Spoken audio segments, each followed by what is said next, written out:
I was reviewing, Joey and I have been having conversations, I think, for several months to prepare and to begin to do in this. And what continues to strike me as I read through, I asked Joey, why did he want us to gather? And I loved his words when he said, to experience the structure of belonging conversations and walk away with the seed planted on how each person might be holding back their full potential, their light shining brighter in the world. What a better way to gather as we go forward. So say that again, Jeff. One more time. To experience structure of belonging conversations and walk away with the seed planted on how each person might be holding back their full potential, their light shining brighter on the world. Beautiful, Joey. So thank you for those words as we kind of get going. So part of the premise as we convene, and as we convene differently in a way, is that we want to make sure we have connection before content. Most of our world is very content focused. We are pushing to get things done. What's the answer? What's the next meeting I'm going to? So what we're going to do to make sure that we continue to model what we try to do in this world is to fairly quickly get into breakout rooms and gather in groups of 3 to 4. Part of the ground rules, if you will, in the breakout rooms is give no advice. Listen deliciously. I love that word that somebody has ever said, and try to see the world through the eyes of your fellow people in your small group. So no advice, listen, and get into the content and the context of what you're talking about. So before I put them into the rooms, Peter, anything you want to add to the convening and the small group protocols or process? Yes. Anyway, you are my world, okay? I don't know, God, old people talking about their memories. But in 1961, I'd taken a job with IBM, and a professor said, Peter, there's this field called organization development, and I think you might like it. And I was so overwhelmed that a professor would know who I was. And so he opened me to a world. And I'm so grateful to be with you, because here we are 60 years, 40 years later, and that world is still vibrant and alive, and you're interested. And so I'm home, okay? Whatever I came for, I've already accomplished. So anything from here on is a bonus. The other thing is that I used to think I was a consultant, a facilitator, an OD professional. And now I realize that what you know is a leadership function, an activist function. And so that's my intention as being here, is to say that to be a facilitator, and Rachel said she just went to work for a company, and so she kind of has shackles in her arms, she thinks. But you are leaders and activists in creating an alternative future, period. And what my intention in being with you for this time is to give you the thinking, form, and substance of what an alternative model of leadership is, not to make you better consultants. Because the world has shifted, and the social contract of I'll work for you and you take care of me is exploded. And so wherever you are, whatever you're doing, you're confronting people with their freedom. And it's no small thing, but it's different than facilitating their way of being together, because what you know how to do is leadership, is activism. And I've been, and so that's the larger context of us. And then it's a intersection of methodology and meaning.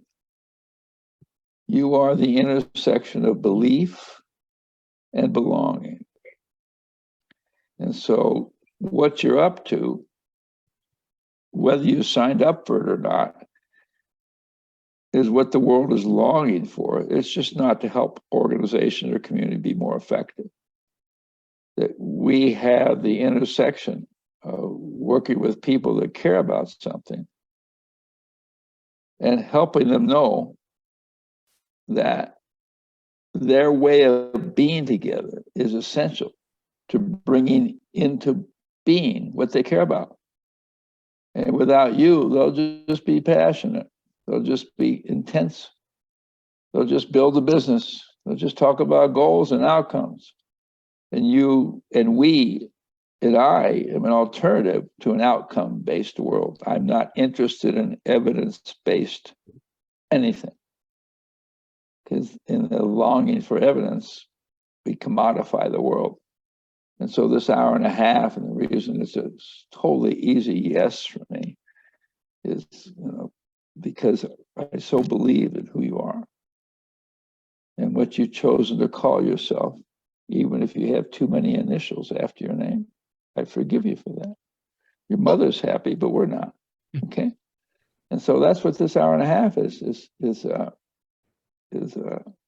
to think about the construction of who we are in the world as this intersection between working with people that have a goal, an objective, but helping them understand that if they don't feel they belong to the people around them, nothing they will know will come into being. And that's, I don't know, that's kind of what I'm up to now. And I want to talk about that and then make this 90 minutes. Every 90 minutes has to be an example of the world I want to inhabit. It's not by facilitation. It's not, And I've discovered that the small group is the unit of transformation. I used to think, well, that's what I do, but it doesn't mean anything. And I just feel that in this circle, 41 people, we have the capacity to create an alternative future. Period. Will it go to scale? No. I've lost interest in scale. Will it be quick? Yeah. Will it be? So you represent depth over speed and scale. And so Jeff and I and Joey and the rest of us, Rachel, all of us are saying every room we walk into is our intention to create the world I want to inhabit. And sometimes I do, and sometimes I don't. And that's the context of what organization development means to me. Now, my partner years ago, Marv Weisbord, said OD stands for organized disappointment. I like that because it meant to me that you and I are going to create a world and it's independent of outcomes. Because as soon as you say the outcome is the point, you're drawn into a world of blueprints and predictability and consistency and control and all that. And so my notion is that we're decorporatizing. We're creating an alternative to the business perspective. And we'll do it wherever you are. I don't care what you're doing. I was on a neighborhood council, and all I wanted to do was break them into small groups. And I failed miserably. They said, we have too much to do. Everything we did was meaningless. How many pots do we want downtown? We want a sign, but I knew why I was there.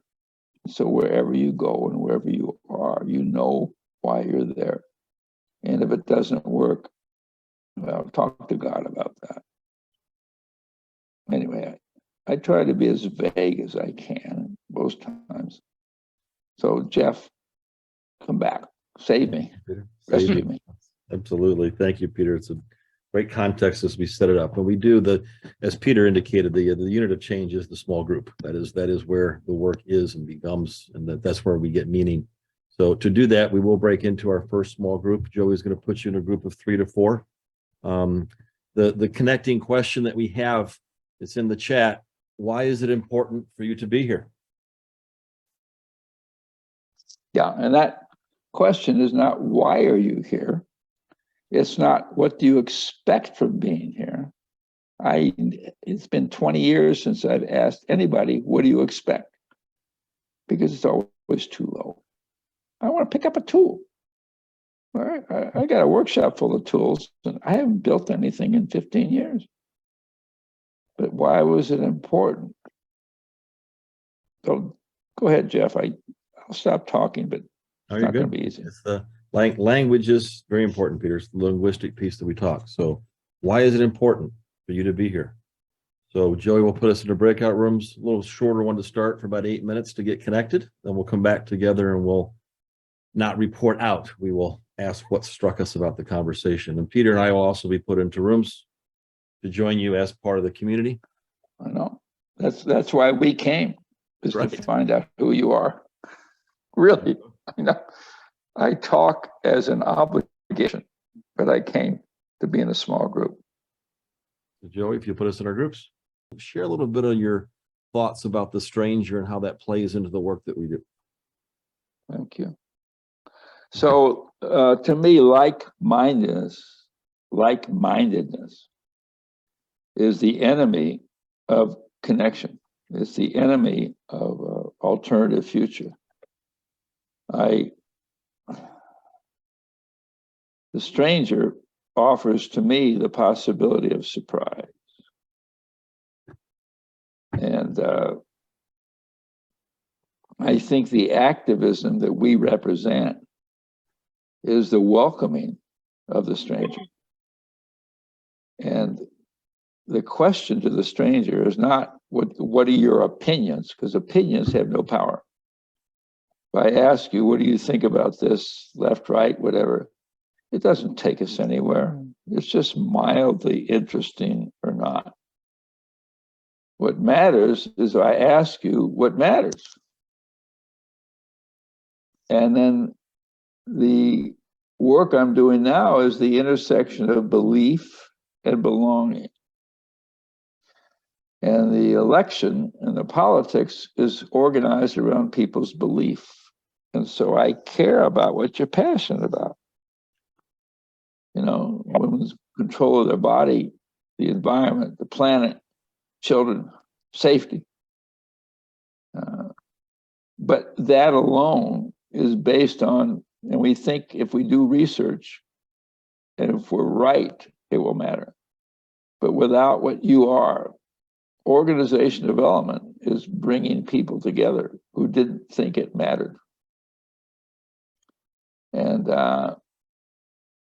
And so you have the leadership quality of knowing how to create belonging. And belonging comes from being connected to people regardless of their opinions. And then you ask, what do we have in common? The journalistic world, the external world wants to know is how are we different? And we are different. I got it. But it doesn't take me anywhere. All it does is invite me into righteousness. And I love the thing I got from a friend of mine who says, if you're going to argue with me, I'm warning you now, I will take your side. Because argument doesn't take us anywhere. I'm not interested in being right. And I'm not interested in evidence that supports my. And so I think what we're up to is to say, well, how do we construct social capital? Which is how do we help people learn to trust each other, strangers especially? And that's what we know how to do. That's what these questions do. And then how do we want to make the place better? Wherever you are, in a business, in a gas company, in a neighborhood, what heals my woundedness is you and I deciding that we're going to make this place better. And we make this place better by what we care about. And you're right, April. And so that's what we that's the activism that I'm committed to and you're committed to. And it's very simple. You know, the small group, why was it important to be here? What the crossroads you're at, what matters to you most. My most important project right now is with the Cincinnati Nature Conservancy, Nature Center. And these are a lot of people who care about the planet and the land and stuff I know nothing about, you know, native plants. I didn't know, okay, that certain plants were invasive and aggressive and hostile. But the question is, how do they bring that into the world? And they bring it into the world through you. And our ability to create a small group and a question, and our ability to not show up with an opinion. What we do show up with is a consciousness about structure. Break them into small groups. Bring them back. Ask them what struck you. And then give them another question. Questions bring us together. Answers keep us apart. And so what this world is and why I'm committed to it and why I need the stranger is to understand what matters to them and find moments of convergence. Because as soon as I have an idea about what's best for you, I become a colonial power. Colonialism is devastating. And it's based on the notion that I know what's best for you. People ask me, Peter, would you be my mentor? No. Come on. I've had involved with 6 children in my life. And I don't want to take a stance on whether I've been useful or not. I don't want another child. Now, if you want to be a friend, and absolutely, call me anytime. And if I don't answer, it means I don't answer. And so that's what the stranger represents, is the capacity for surprise and the welcoming of somebody into a conversation about where do our passions converge. And the academic world is the opposite, the null hypothesis. Okay, where are we different? How can we disprove each other? And so some of you get your PhDs, and I know your mothers will be happy. But so the stranger to me is essential. Mm-hmm. And I don't know, I got involved. I was going to write a book on community. My wife says, Peter, don't you think you should try it? And I said, holy shit. Yeah. And so I did. I got involved in Cincinnati. I was on a neighborhood council. Okay. So it didn't mean anything, but I was there. And I did some things that alienated people before I learned to keep my mouth shut. Mostly I've saved my alienation for family members, but I did this in public. And now when I go to the grocery store and I see Rama, who is angry with me, in the produce department, what do? Go home? No, I go to the produce department. Hi, Rama. And so the stranger is the only path to my integrity as a human being.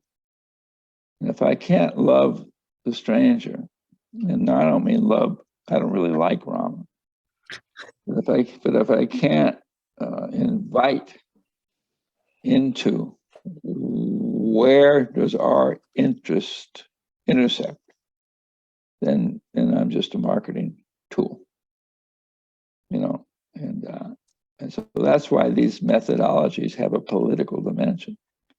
We are helping people in places find out what they care about in common and say, let's learn to trust each other. And then that's, I don't know, that's the bet I'm making. And I'm making it on a local neighborhood level. And, That's why I can't live without a stranger. I can't. And the most awkward strangers are so precious to me, despite the fact that my skin crawls if I ask them how they see the world. And I say, well, what do you care about? And in the end, we all care about similar things: how to raise a child, how to be safe, how to have a livelihood, how to care for the vulnerable. And that's what I brought into. Anyway, Great. I'm losing. Yes, help me. Yeah, Peter, Save me, thank you. Jack. No, we're Rescue great. me. Great. So as we come in as the strangers, one of the things we've actually started to do here as well, we had a connecting conversation. As part of the 6 conversations that Peter has shared with us in the past and through his writing, one of the key ways I find to connect and belong with strangers is to explore possibility. And the distinction that we're going to be talking about here and to move into is the distinction between possibility and problem solving. We're not here to solve problems. We're here to explore possibilities. And one of my favorite questions is what we're going to move into next, that always brings extreme nervousness and nourishment to me when I consider it, is what's the crossroads you're faced with at this point in time? That will be our breakout question. Now, let me just say that the fact that we have a crossroads means we have a choice in our life. And what these questions and what you're doing in the world is confronting people with the choicefulness that they are. And most people will complain about their boss and their boss's boss and their wife and their this and this. So complaint has no power. And one of the things you can do in the world is ask people to convert their complaint into a request. And so the crossroads question means that I'm choosing my life, and none of us is comfortable with that question. I want an explanation about who I am. And in my mind, all my explanations are useless. My father, my mother, my environment, and all that explains nothing. It's just a story. And what we're doing in the world is helping people, wherever we are, reconstruct a story that they want to live into and disconnect. As I listen to Laura, I think in this work that we do, yes, the powerful questions that we ask others, and what my reflection is because I'm asking myself those same questions. And as I ask others in the groups, it makes me stronger and it makes me reflect to understand. So I'm not just asking others, I'm really asking myself. And that's, I think, why one of the main reasons I do this work. And these questions are what it means to be a human being. And what we're up against is a world that wants to commodify us, commercialize, and make us predictable, and offer us a. And so I've always thought that what the work is about to restore our humanity with each other. And we call it organization development. So we can sell it. It's fine. Call it OD. But I just so anybody else want to say what struck them about the conversation they just had? See, when you ask the question, you say that you will learn from your own experience. I learned nothing from other people's experience. Often I'm treated as an elder, which I take as an insult, even though it's true. And I'm happy to still be engaged, but you're engaged to help people reflect on their own experience. And that's where freedom resides. So you want to do a gift thing? Yes, we do. So, and as you and I talked a little bit, Peter, we're going to shift this a little bit. I think a lot of times we'll end the conversation or the community piece with what gifts did we receive, but kind of going back to one of Joey's pieces that he shared with me about getting our light to shine in the world. What I want to move into around gifts, and Peter will give a chance for you to talk a little bit about the elements of the gifts as well. But as we talk about gifts, the question is going to be, what is the gift that you hold in exile? What is the gift that you hold in exile? And Peter, you want to talk a little bit as we go into that conversation, the distinctions with gifts, or you want to only move into that part of the colonial nature, imperial nature of our culture is the idea of self-improvement. And as soon as I say that, then I think I'm not enough.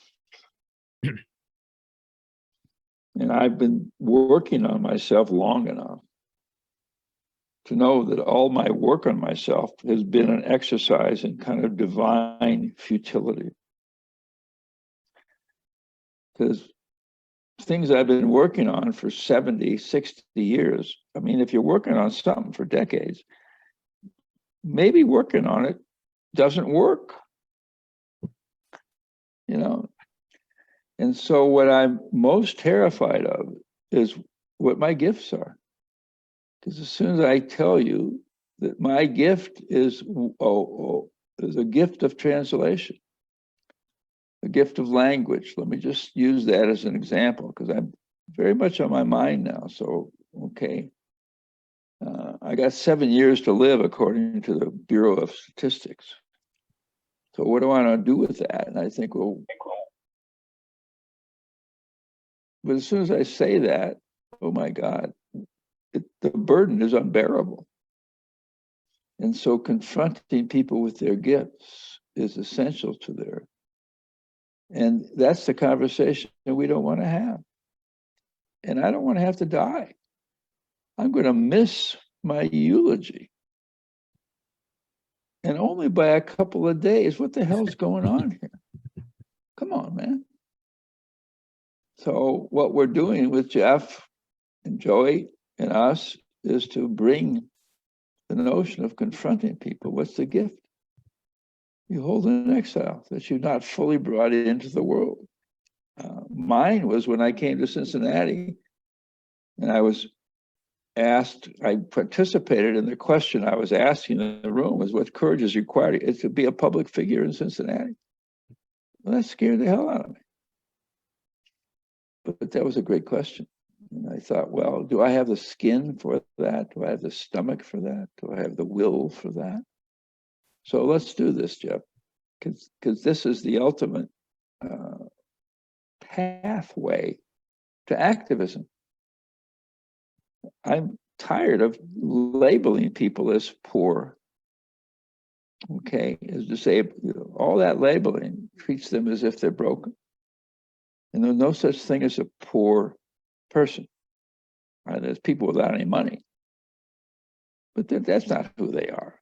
And so our work, wherever you go, is to confront people with their gifts. And this question is beautifully stated.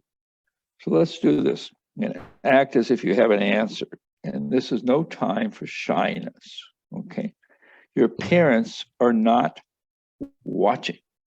In fact, they've lost interest in you. Now, it's hard to say that because I have a bunch of children. But the truth is, as soon as they grew up, I found them much less interesting because they became much more like me. I guess I still love them. Yeah, probably. what is the Let's gift do that this. you hold in exile? Yeah. In your breakout groups. That I've not fully brought into the world. Beautiful. Thank you, Jeff. That's what we're about, is to decolonize our way of being together, decommodifying our way of being together. That's what you know how to do. We just don't know how important it is. Now you do. So good luck. We'll be watching. And, you know, it's just so hard to believe it, that what you chose to do with your life may be really important.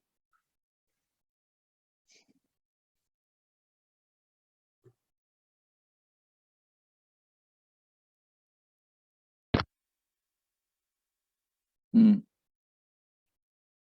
And I have us in a leadership function. I'm done with facilitation. And what we're doing with design learning, what Jeff is doing, is say leader is convener. Every leader, every person in a position of power needs to know what you know.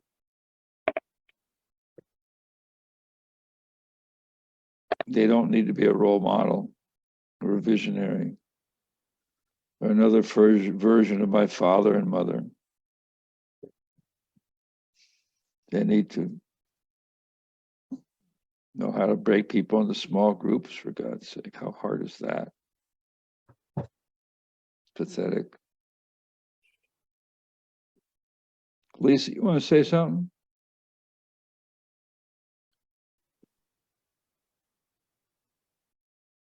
No. Good. We like no. Thank you. No is a statement in and of itself. Until we get to our first no, the relationship has not begun, right? Yeah, yeah.